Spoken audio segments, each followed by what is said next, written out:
April 1, Earth Last Crisis. The present is a time of overwhelming interest to all living.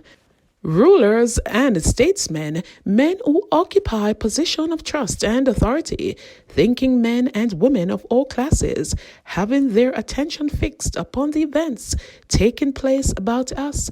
They are watching the relations that exist among the nations.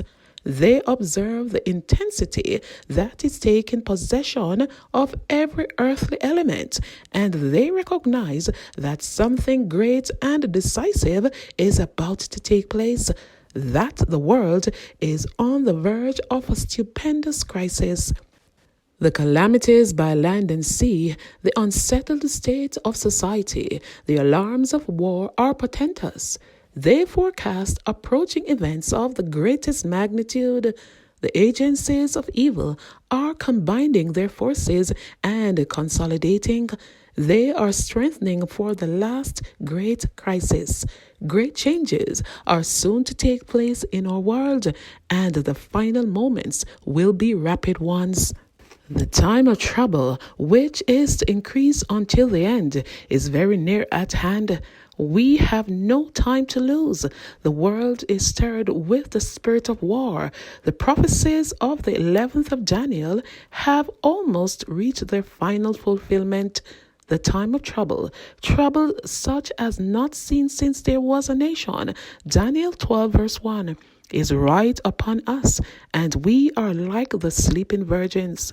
We are to awake and ask the Lord to place underneath us his everlasting arms and carry us through the time of trial before us.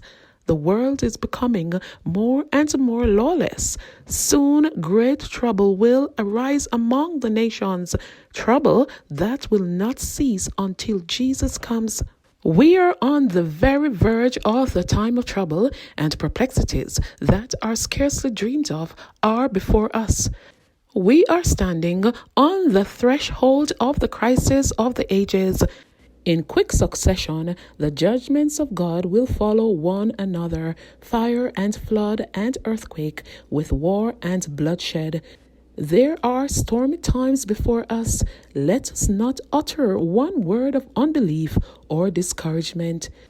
Today's devotional, April 1, Last Days Events, Earth's Last Crisis, Love, Purpose, and Hope in the Second Coming of Jesus Christ.